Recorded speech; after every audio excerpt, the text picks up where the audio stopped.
क्या आपने कभी सुना है कि एक बहन ने अपने ही सगे भाई का सिर काटकर भाले पर टांग दिया हो? जी हाँ, आपने सही सुना। एक बहन जिसने रक्षाबंधन के सारे वचन भुला दिए। एक बहन जिसने अपने हाथों को अपने ही भाई के खून से रंग लिया। यह कोई काल्पनिक कहानी नहीं है। यह कहानी है भारत के अंतिम हिंदू सम्राट पृथ्वीराज चौहान की बेटी बेला की। वह बेटी जिसने सती होने से पहले महाकाली का रूप धारण कर लिया था। इतिहास की किताबों में आपको पृथ्वीराज चौहान की वीरता के किस्से मिलेंगे, मगर इतिहास का एक पन्ना ऐसा भी है जो खून के आंसुओं से लिखा गया है। आखिर क्यों एक पिता अपनी ही बेटी का दुश्मन बन गया? आखिर क्यों एक डोली को श्मशान की राख बनना पड़ा? जानिए इतिहास का वो सच जो अक्सर छिपा दिया जाता है। अगर आप आज दिल्ली में रहते हैं तो आपने पूसा इंस्टीट्यूट का नाम जरूर सुना होगा। वही इलाका जहां आज बड़ी बड़ी इमारतें और सड़कें हैं। सदियों पहले यहां घना जंगल और बीहड़ हुआ करता था। यहीं पास में पंचकुइयां रोड के पास एक मंदिर है, नाम है बेला सती मंदिर। यह मंदिर गवाह है उस भयानक युद्ध का जो एक पिता की जिद के कारण हुआ। यह कहानी आल्हा खंड से ली गई है। यह बुंदेलखंड की वह लोक गाथा है जो वीरों के बलिदान की बात करती है। यहाँ पृथ्वीराज चौहान वो नायक नहीं है जिन्हें हम जानते हैं। यहाँ वह एक ऐसे पिता हैं जिनका अहंकार उनकी बेटी की खुशियों से बड़ा हो गया। एक खलनायक पिता जो अपनी ही बेटी का घर बसने नहीं देना चाहता। कहानी की शुरुआत होती है दिल्ली के आलीशान महल से। शहनाइयां बज रही थीं। पूरा दिल्ली शहर रोशनी से नहाया हुआ था। पृथ्वीराज चौहान की बेटी बेला का विवाह तय हुआ था। दूल्हा कोई आम इंसान नहीं था। वह थे महोबा के वीर राजकुमार ब्रह्मा यानी ब्रह्मानंद। ब्रह्मा महोबा के राजा परमाल के बेटे थे। उनकी वीरता के किस्से दूर दूर तक मशहूर थे। बेला जितनी सुंदर थीं, ब्रह्मा उतने ही वीर। दोनों की जोड़ी को देखकर लोग कहते थे कि जैसे राम और सीता का मिलन हो रहा हो। विवाह बड़े धूमधाम से संपन्न हुआ। हाथी, घोड़े और पालकियों का तांता लगा हुआ था।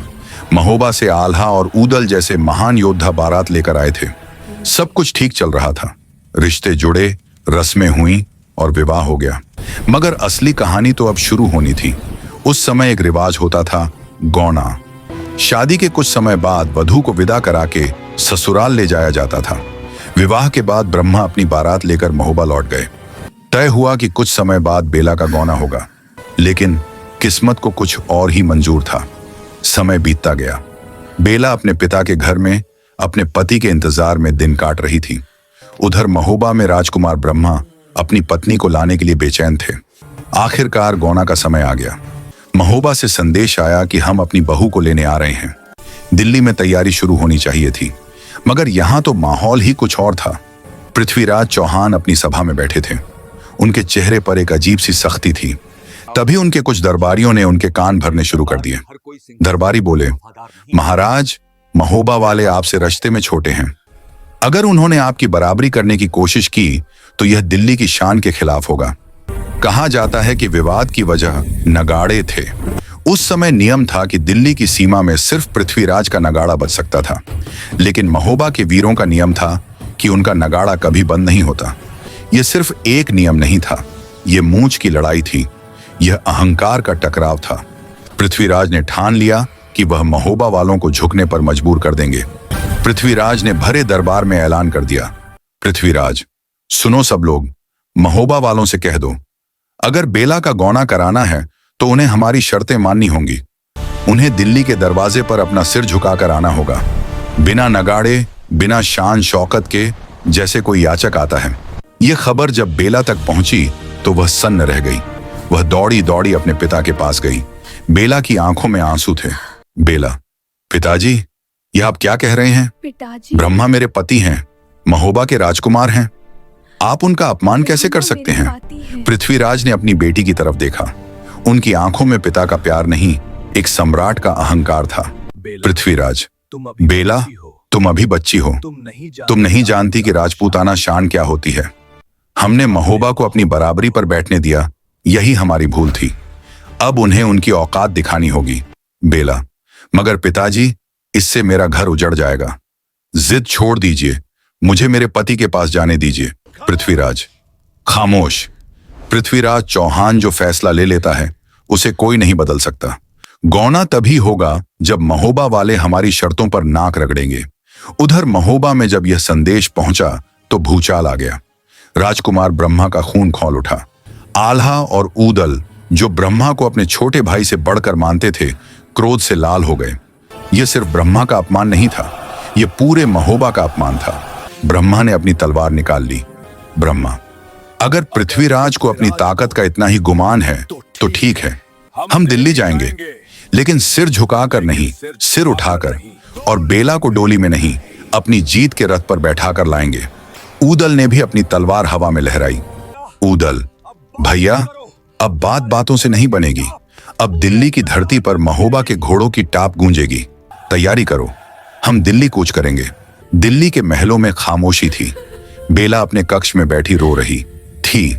उसे आने वाले तूफान का एहसास हो चुका था। उसने अपने पिता को समझाने की बहुत कोशिश की थी, लेकिन पृथ्वीराज का अहंकार पहाड़ से भी ज्यादा कठोर था। पृथ्वीराज ने अपने सेनापति को बुलाया। पृथ्वीराज, सुना है महोबा वाले जबरदस्ती आ रहे हैं, उन्हें आने दो। दिल्ली की सीमा पर उनका स्वागत फूलों से नहीं, तीरों से होगा। मेरे बेटे ताहर को बुलाओ, उससे कहो कि अपनी बहन की डोली रोकने के लिए तैयार हो जाए। आज दिल्ली की धरती खून मांगेगी। माहौल में तनाव इतना था कि हवा भी भारी लग रही थी। एक तरफ पिता की जिद थी, दूसरी तरफ पति का स्वाभिमान, और बीच में फंसी थी बेला। क्या ब्रह्मा अपनी दुल्हन को ले जा पाएंगे, या फिर यह गौना एक खूनी जंग में बदल जाएगा? आसमान में काले बादल छाने लगे थे। यह बारिश के बादल नहीं थे, यह आने वाली मौत का इशारा थे। दिल्ली की सीमा पर धूल का गुब्बार दिखने लगा था। महोबा के वीर आ रहे थे, लेकिन इस बार बारात लेकर नहीं, बारात के रूप में मौत लेकर। महोबा की सेना आ चुकी थी। सबसे आगे घोड़े पर सवार थे राजकुमार ब्रह्मा। उनके चेहरे पर दूल्हे जैसी चमक नहीं, योद्धा का तेज था। उनके बगल में थे बुंदेलखंड के शेर ऊदल। सामने पृथ्वीराज की विशाल सेना खड़ी थी। उस सेना की कमान बेला के सगे भाई राजकुमार ताहर के हाथ में थी। एक तरफ भाई था, दूसरी तरफ पति। रिश्तों का खून होना तय था। माहौल में इतनी खामोशी थी कि घोड़ों की सांसें भी सुनाई दे रही थी। ताहर ने अपना घोड़ा आगे बढ़ाया। उसकी आंखों में नफरत थी। उसने ब्रह्मा को ललकारा, ताहर, रुक जाओ ब्रह्मा, दिल्ली की सीमा में कदम रखने की जुर्रत मत करना। वापस लौट जाओ महोबा, बेला अब कभी तुम्हारे साथ नहीं जाएगी। ब्रह्मा ने अपनी तलवार की म्यान पर हाथ रखा। वह शांत थे, मगर उनकी आवाज में चट्टान जैसी मजबूती थी। ब्रह्मा, ताहर, मैं यहाँ लड़ने नहीं आया हूँ, मैं अपनी पत्नी को लेने आया हूँ। यह मेरा अधिकार है और राजपूताना धर्म भी। रास्ता छोड़ दो साले साहब, वरना अनर्थ हो जाएगा। ताहर जोर से हंसा। उसकी हंसी में अहंकार भरा था। ताहर, साले साहब, रिश्ते तो कब के खत्म हो चुके ब्रह्मा। पिताजी का आदेश है, या तो खाली हाथ वापस जाओगे या फिर तुम्हारी लाश महोबा जाएगी। ब्रह्मा का सब्र अब टूट चुका था। ब्रह्मा, अगर यही तुम्हारी जिद है तो सुनो ताहर, डोली तो जाएगी, चाहे वो फूलों से सजी हो या मेरे खून से। आक्रमण! एक ही पल में सन्नाटा चीखों में बदल गया। तलवारें म्यान से बाहर निकलीं और एक दूसरे से टकराईं। लोहे से लोहा टकराने की आवाजें गूंजने लगीं। पूसा के उस जंगल में लाशें बिछने लगीं। महोबा के वीर दिल्ली के सैनिकों पर भारी पड़ रहे थे। ऊदल अपनी तलवार से बिजली की तरह वार कर रहे थे। ब्रह्मा ताहर की सेना को गाजर मूली की तरह काट रहे थे। उनका लक्ष्य सिर्फ एक था, ताहर तक पहुंचना और उसे हराकर बेला को ले जाना। ताहर ने देखा कि उसकी सेना हार रही है। ब्रह्मा की वीरता के सामने उसके सैनिक टिक नहीं पा रहे थे। उसे समझ आ गया कि सीधी लड़ाई में ब्रह्मा को हराना नामुमकिन है। तब उसके दिमाग में एक शैतानी ख्याल आया, धोखा। ब्रह्मा लड़ते हुए ताहर के करीब पहुंच गए। दोनों के बीच भयंकर युद्ध शुरू हुआ। ब्रह्मा ताहर पर भारी पड़ रहे थे। एक बार से ताहर का घोड़ा पीछे हट गया। ताहर जमीन पर गिरने ही वाला था। ब्रह्मा ने अपना हाथ रोका। युद्ध के नियम कहते थे कि निहत्थे या गिरे हुए दुश्मन पर वार नहीं करना चाहिए। ब्रह्मा ने क्षत्रिय धर्म निभाया। ब्रह्मा, उठो ताहर, मैं तुम्हें मारने नहीं आया। हार मान लो और बेला को जाने दो। यही ब्रह्मा की सबसे बड़ी भूल थी। ताहर ने धर्म नहीं देखा, उसने मौका देखा। जैसे ही ब्रह्मा ने अपनी तलवार नीचे की, ताहर ने अपनी छिपी हुई कटार निकाली और पूरी ताकत से ब्रह्मा के सीने में घोंप दी। ब्रह्मा की आंखों में दर्द नहीं, हैरानी थी। उन्हें यकीन नहीं हुआ कि एक क्षत्रिय ऐसा धोखा कर सकता है, वह भी उनका अपना साला। ब्रह्मा घोड़े से नीचे गिर पड़े। उनके सीने से खून का फव्वारा फूट पड़ा। धरती लाल हो गई। ऊदल ने दूर से ब्रह्मा को गिरते हुए देखा। ऊदल, भैया! ऊदल चीखते हुए ब्रह्मा की तरफ दौड़े, लेकिन तब तक बहुत देर हो चुकी थी। ब्रह्मा की सांसें उखड़ रही थीं। ताहर अपनी जीत पर हंस रहा था। ताहर, कहा था ना मैंने, यहां से सिर्फ लाश जाएगी। ब्रह्मा ने अपनी धुंधली होती आंखों से दिल्ली के महल की तरफ देखा। ब्रह्मा, बेला, मैं अपना वचन नहीं निभा पाया, मुझे माफ करना। और इसके साथ ही महोबा का वो वीर राजकुमार हमेशा के लिए शांत हो गया। जिस सेहरा को पहनकर उन्हें दुल्हन लानी थी, वह सेहरा आज खून से सन चुका था। दिल्ली के महल में एक अजीब सी बेचैनी थी। बेला पूजा घर में बैठी दिया जला रही थी। अचानक दिया बुझ गया। बेला का दिल जोर से धड़का। तभी एक दासी दौड़ती हुई आई। उसका चेहरा सफेद पड़ा हुआ था। दासी, राजकुमारी, अनर्थ हो गया राजकुमारी। बेला खड़ी हो गई। बेला, क्या हुआ? साफ साफ बताओ। दासी, राजकुमार ब्रह्मा नहीं रहे, आपके भाई ताहर ने धोखे से उन्हें मार दिया। महल की दीवारों से टकराकर यह शब्द बेला के कानों में पड़े। एक पल के लिए लगा कि वक्त थम गया है।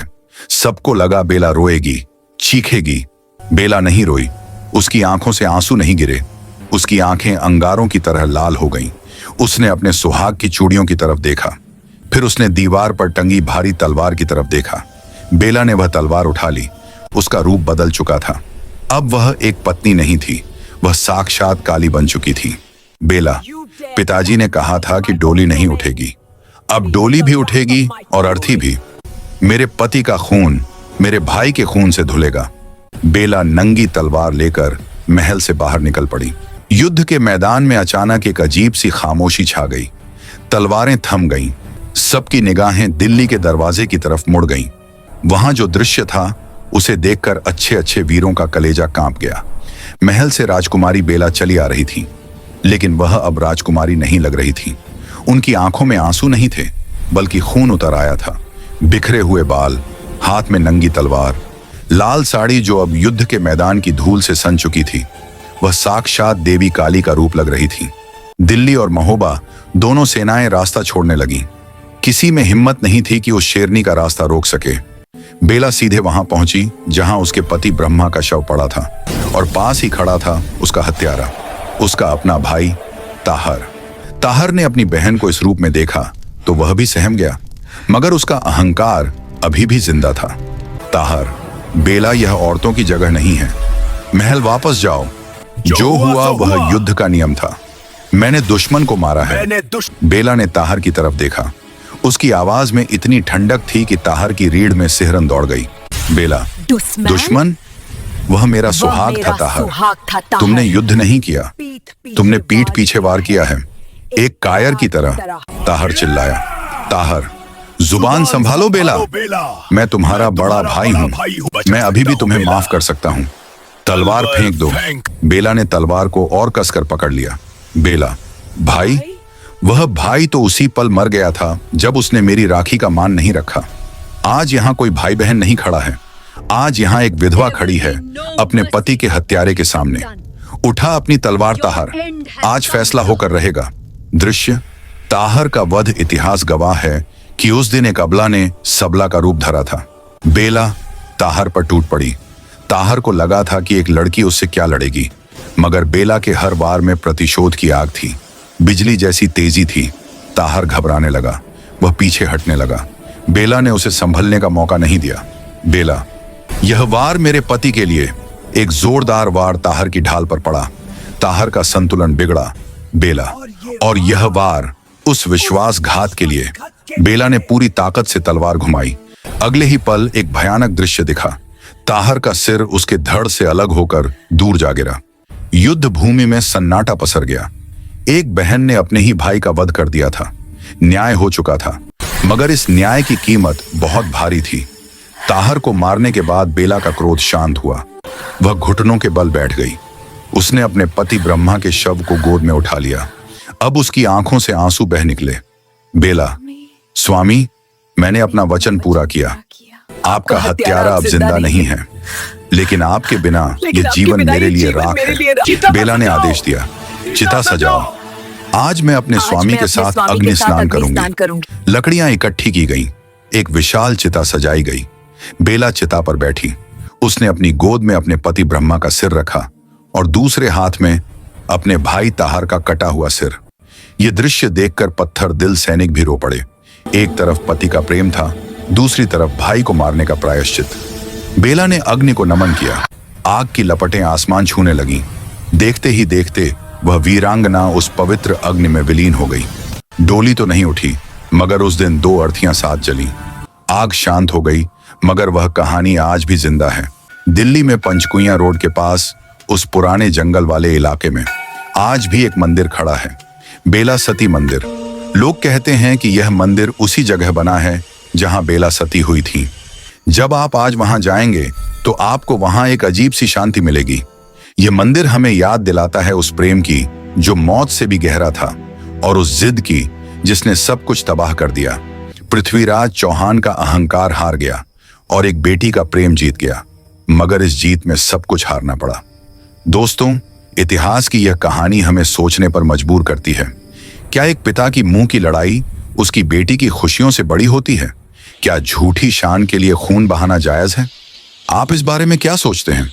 नीचे कमेंट करके जरूर बताएं। अगर आपको बेला के बलिदान की यह कहानी पसंद आई तो इस वीडियो को लाइक करें और भारत के ऐसे ही अनसुने इतिहास को जानने के लिए आवाजांतर को सब्सक्राइब करना न भूलें। मैं हूं आपका कहानीकार और मिलूंगा आपसे अगले वीडियो में। जय हिंद।